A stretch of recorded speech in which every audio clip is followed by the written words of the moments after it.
একটি বিশাল যুদ্ধ হবে। এই যুদ্ধে দাজ্জাল পরাজিত হবে এবং তার বাহিনীকে বিশাল পরাজয়ের সম্মুখীন হতে হবে।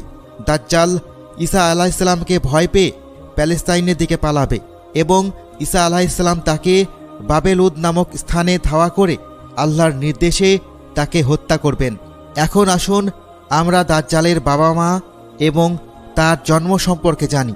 দাজ্জালের জন্ম সম্পর্কে বিভিন্ন বর্ণনা পাওয়া যায়।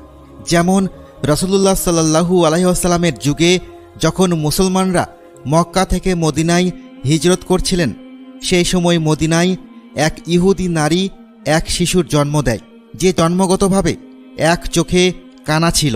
এই শিশু ছিল অদ্ভুত প্রকৃতির এবং শৈশবে মদিনার অন্যান্য শিশুদের সঙ্গে খেলত। ধীরে ধীরে এই শিশু পরিচিত হতে শুরু করে এবং সে নিজেকে নবী হিসেবে দাবি করত।